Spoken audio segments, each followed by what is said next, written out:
ഇപ്പോൾ കുറച്ച് നാളായിട്ട് കരമടിക്കൊക്കെ നെത്തോലി മീൻ വരുന്നുണ്ട്.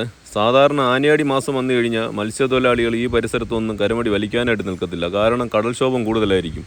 പക്ഷെ എന്താണെന്നറിയില്ല, നമ്മുടെ വിഴിഞ്ഞം സീപോർട്ട് വന്നതിന് ശേഷം കടലിൻ്റെ ശക്തിയൊക്കെ വളരെ കുറഞ്ഞിട്ടുണ്ട്. നമ്മൾ നേരത്തേക്കാണെങ്കിൽ ഇവിടെ ഒന്നും നിൽക്കാൻ പറ്റത്തില്ല. അതുപോലെ തിട്ട എന്നുള്ളൊരു സംഭവമുണ്ട്. തിട്ടയെന്ന് പറഞ്ഞു കഴിഞ്ഞാൽ ഈ കടലടിച്ച് മണ്ണ് നല്ല പൊക്കത്തിലായിരിക്കും. അപ്പോൾ വള്ളങ്ങളൊന്നും ഓടി കയറ്റാൻ പറ്റാത്ത അവസ്ഥയൊക്കെയാണ് നേരത്തേക്ക് ഉള്ളത്. അതുപോലെ തന്നെയാണ് ഈ ആനിയാടി മാസം വന്നു കഴിഞ്ഞാൽ വിഴിഞ്ഞത്തുനിന്ന് വലത് സൈഡ് അടിമലത്തുറ മുതൽ ഏകദേശം കടിയാപ്പട്ടണം വരെയുള്ള വള്ളക്കാരൊക്കെ നമ്മുടെ വിഴിഞ്ഞം കടപ്പുറത്ത് പണിക്ക് വന്നു കഴിഞ്ഞാലും ഇവരുടെ മീനൊക്കെ ഇവിടുത്തെ തന്നെ ലേലത്തിൽ കൊടുക്കാറുണ്ട്. പക്ഷേ ഇപ്പോൾ ഉള്ള ഒരു അവസ്ഥ വെച്ച് നോക്കിക്കഴിഞ്ഞാൽ ഇവർ വിഴിഞ്ഞത്ത് മീനിൻ്റെയൊക്കെ വില കുറവാണ്. അപ്പോൾ അത് കാരണം ഇവരുടെ പെട്ടിയിലൊക്കെ ആക്കിയിട്ട് ഇവരുടെ നാടുകളിലൊക്കെ കൊണ്ടുപോയി വിൽക്കുന്ന ഒരു കാഴ്ചയൊക്കെ നമ്മൾ കാണുന്നുണ്ട്.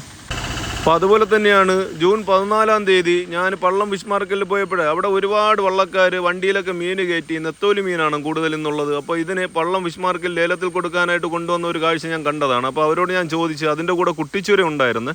അപ്പോൾ ചോദിച്ചപ്പോൾ അവർ പറയാണ് വിഴിഞ്ഞത്ത് മീൻ വില കുറവാണ്, പക്ഷേ നമ്മൾ ഇവിടെ വന്നപ്പോഴത്തേക്കും വിഴിഞ്ഞത്തിനേക്കാളും ദയനീയ അവസ്ഥയാണ് നമ്മുടെ പള്ളം ഫിഷ് മാർക്കറ്റിൽ എന്നാണ് അവർ പറഞ്ഞത്.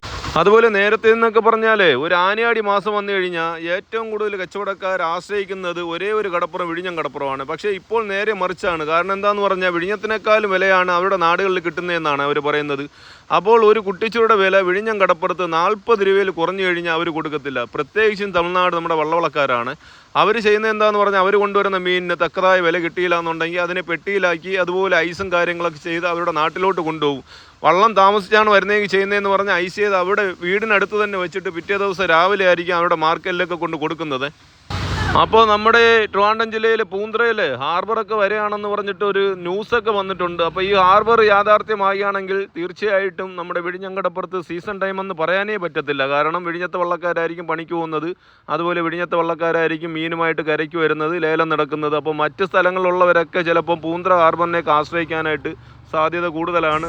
അപ്പോൾ നമ്മൾ ഈ കാണുന്ന ഒരു കാഴ്ചയെ ജൂൺ 25-ാം തീയതി പള്ളം ഫിഷ് മാർക്കറ്റിൽ 10-30 ആളുകൾ ചേർന്ന് കരമടി വലിച്ചപ്പോൾ കിട്ടിയ മീനിൻ്റെ ഒരു അവസ്ഥയാണ്. അപ്പോൾ കുറച്ച് മീനുകൾ മാത്രമാണ് ഉണ്ടായിരുന്നത്. കുറച്ച് കോന്നൊത്തോലി, ചെറിയ സൈസ് അയില, കാര, അങ്ങനത്തെ കുറച്ച് മീനുകളാണ് ഉണ്ടായിരുന്നത്. സാധാരണ ഒരു ആനിയാടി മാസം വന്നു കഴിഞ്ഞാൽ ഈ പരിസരങ്ങളിൽ കരമടിയൊന്നും വലിക്കാൻ പറ്റത്തില്ല. കാരണം തിരയടിയൊക്കെ കൂടുതലായിരിക്കും. ഇവർ ഒരു സൈഡിൽ നിന്ന് വലിച്ചുകൊണ്ട് വരുമ്പോൾ മറ്റേ സൈഡ് തിര എടുത്തുകൊണ്ട് പോകുന്ന ഒരു കാഴ്ചയൊക്കെ നമുക്ക് ഇന്നും കാണാൻ പറ്റുമേ. അപ്പോൾ എന്താണെന്ന് അറിയില്ല, ഈ പോയ ഒരാഴ്ചയിലും കുറച്ച് നെത്തോലി മീനൊക്കെ ഈ കരമടിക്കാർക്ക് ഉണ്ടായിരുന്നു. അപ്പോൾ അത് കാരണമായിരിക്കും അവർ വലിക്കുന്നത്. പക്ഷേ ഞാൻ നോക്കി നിൽക്കുമ്പോൾ തന്നെ ആ മടിയൊക്കെ ഒരു സൈഡ് കടൽ കൊണ്ടുപോകുന്ന ഒരു കാഴ്ചയൊക്കെ നമ്മൾ കണ്ടതാണ്. അപ്പോൾ ഈ കരമടിയിൽ ഇവർ 30 ആളുകൾ ചേർന്ന് വലിച്ചപ്പോൾ കിട്ടിയ കുറച്ച് മീനുകളാണ്.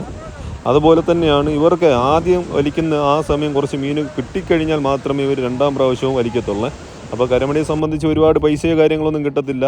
അതായത് ഒരു മീഡിയം ഏജിലുള്ള ആൾക്കാരാണ് ഇതൊക്കെ വലിക്കുന്നത്. അപ്പോൾ ഇവർക്ക് അങ്ങനെയാണെങ്കിൽ ഒരുപാട് ക്യാഷൊക്കെ കിട്ടണമെങ്കിൽ ഒന്നിൽ വേളാവ്, അതുപോലെ ഈ വറ്റപ്പാര, പിന്നെ